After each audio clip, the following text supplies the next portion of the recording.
Hi guys, welcome back to my YouTube channel. And welcome back to Vlogmas. Today is Vlogmas Day 17.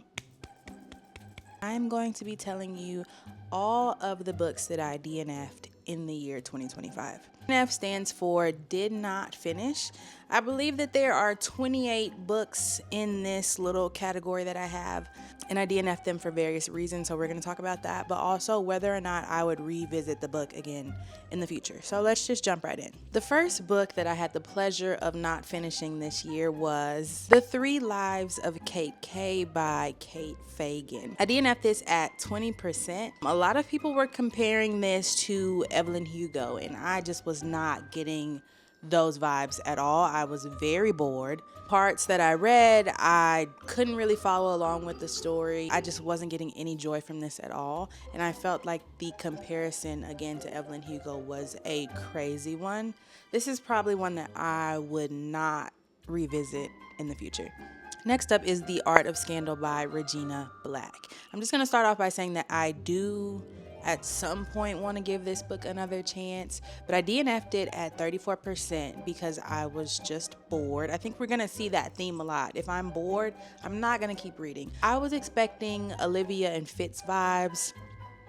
That's not what we were given. It didn't help that the narrator kind of was upsetting me, and Nathan, who was a main character, his point of view would upset me every time that it would come up. But I read her other book, August Lane, which I kind of enjoyed, so I was thinking maybe it was something situational as to why I DNF'd. Would I give this another chance? Yes, no, or maybe. I'm gonna go with maybe. Then I DNF'd 2 Twisted Crowns at 4%. This is strictly because I just wasn't in the mood. I think with fantasy books in particular, I need to wait until the series is out. It's hard for me to read a book and then wait for the new release and then not go back and reread the other book, because now I'm confused and there's no sort of recap. So when I picked this book up, because this is the second in the series and I absolutely love the first, I think I was expecting to not need a refresher, and I absolutely did, and I didn't want to be confused. And since I enjoyed the first one so much, I wanted to give the same opportunity to the second, and I was not going to get that if I kept reading. This is also a maybe. It depends on if I ever feel like rereading the first book.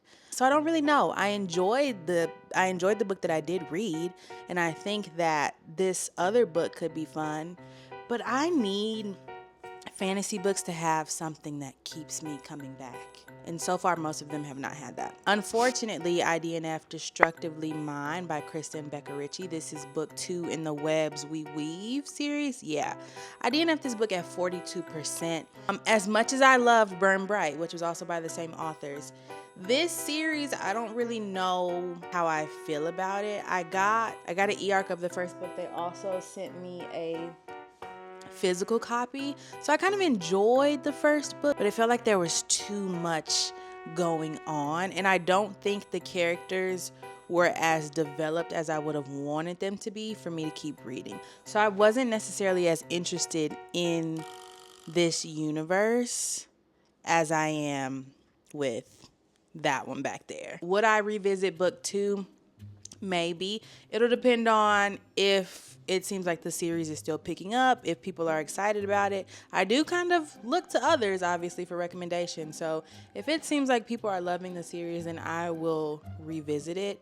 So it's a maybe, but not priority. I DNF'd The Violin Conspiracy at 31%, not because it wasn't interesting, but it was just too much going on for me at the time. I think that's a book that maybe would have been better suited for the fall months, and I tried to bust out of the gates running in January and read it, and I just don't think it was working well for me. With that being said, even though the premise seems interesting, I just don't think it would be one that I would pick back up, because there are different and better things to read. I DNF'd The Problem with Dating by Brittany Cherry, which I know people love this author, and I have not to this point been able to get through a book of hers, so let me know if there's another one that I should start with. But same thing, if I'm bored reading a book and I don't feel like I'm getting anything, there's no need for hate reads anymore. Like, I don't have to read a book to prove to someone that I didn't like it. I can just stop reading it, and that's kind of what was going on here. Next, Wait No More. So apparently this is a With Your Permission spinoff. I didn't read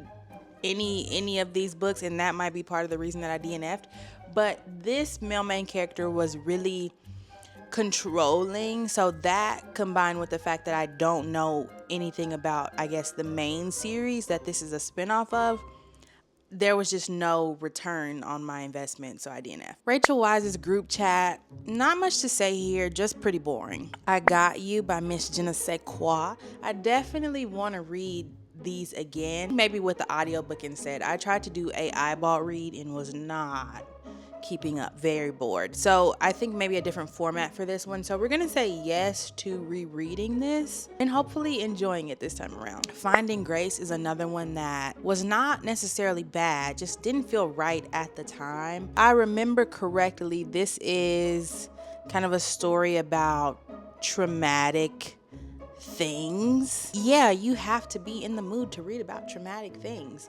And hey, sometimes I really am, but not at that time. We're just gonna say no for now to revisiting this, but who knows what the future might hold. Enchantra by Kaylee Smith, which is the follow-up to Phantasma, which funnily enough with Phantasma, I DNF'd it the first time and then read it and loved it. Then I tried to read Enchantra and wasn't enjoying it. And this is about her sister, which we meet in the first novel. So I was kind of expecting to enjoy it a little bit, but I just didn't. Another one that I don't think I read at the right time, because this book, maybe you can tell by the cover, but in my opinion is a little bit more Halloweenish, fallish, and I was trying to read this mid-March. Knowing that I'm a mood reader, I don't know if this was ever really gonna work. The Thrashers by Julie Soto.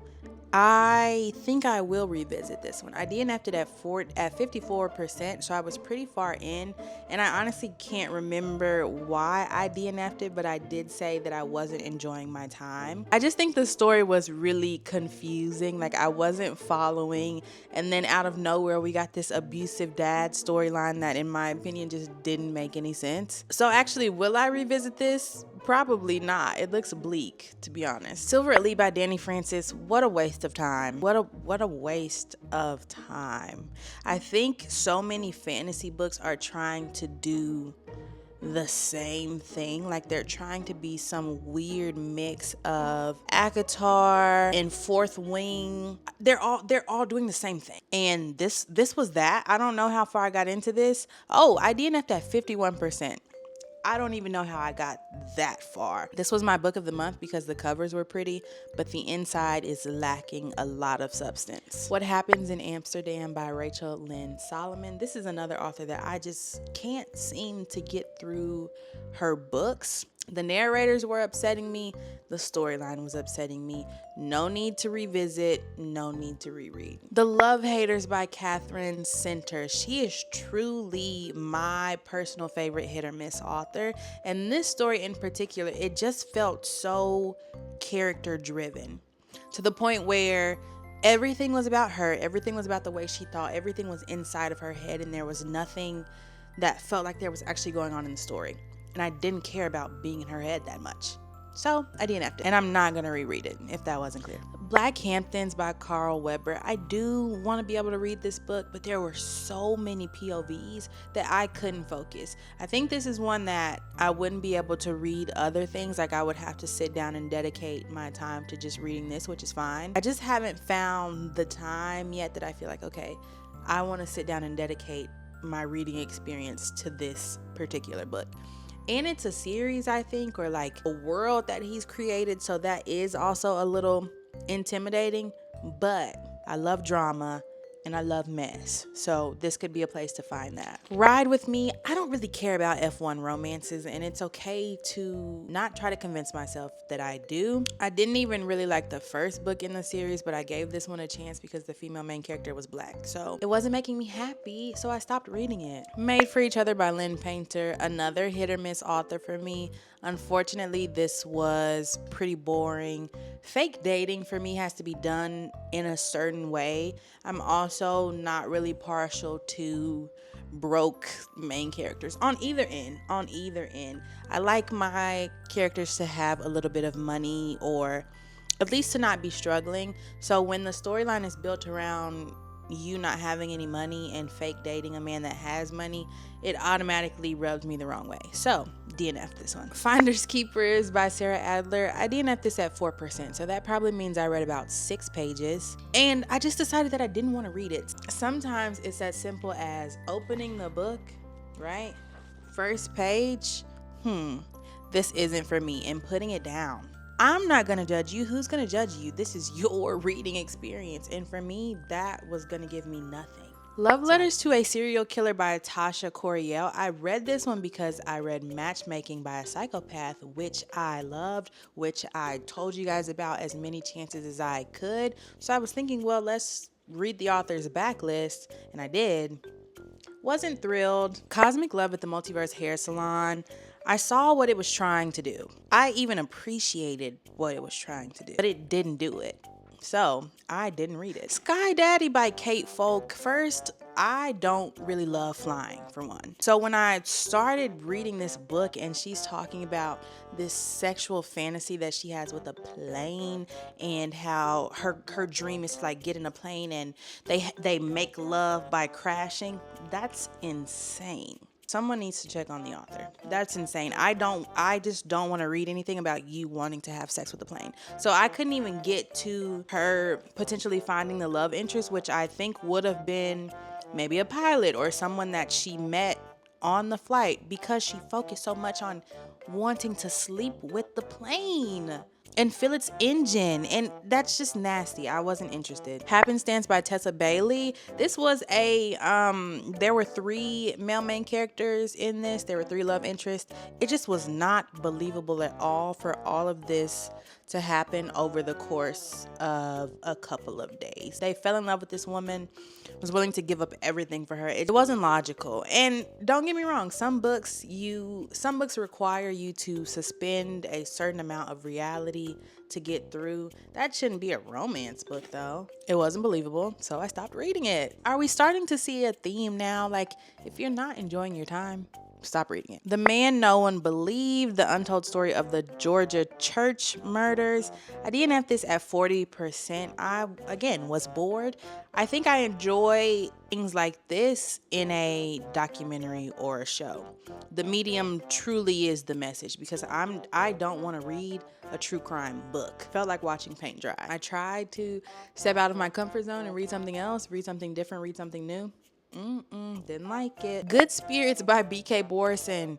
I know a lot of people like this book, and a lot of people are now reading it because it's out. I got a advanced e-copy, so I read it, I listened to it, and I DNF'd it at 54%. Maybe if I had a physical copy, it would help. I just wasn't invested in the paranormal aspect of a Christmas romance. I do think it's an interesting premise. I also do think that I will revisit this one, maybe before the year ends, but at the time it wasn't really doing anything for me. Let me know in the comments if you've read this one or if you've got your eyes on it, and if so, what do you think? Is it worth retrying, rereading? I don't know, let me know. Room for Two by Lana Ferguson.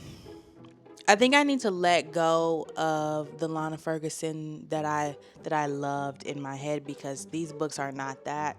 She also has her own conspiracy realm that I think is proven true that we're not going to talk about today. I was bored. None of it made sense. The characters were two-dimensional, and I didn't care about how the story ended. And then the last book that I have DNF'd this year, and I think it's pretty safe to say that we're out of the DNF zone. I think all the books that I'm starting now, I will finish. But I DNF'd The Body Lies by Joe Baker. Another interesting premise, but wasn't really following. I do remember she got like assaulted by this man, and I think it was meant to be this foreshadowing for the rest of the story, but then her husband got overly involved and they moved apart, and that doesn't even make sense to you as I'm describing it, so imagine how it was reading the book.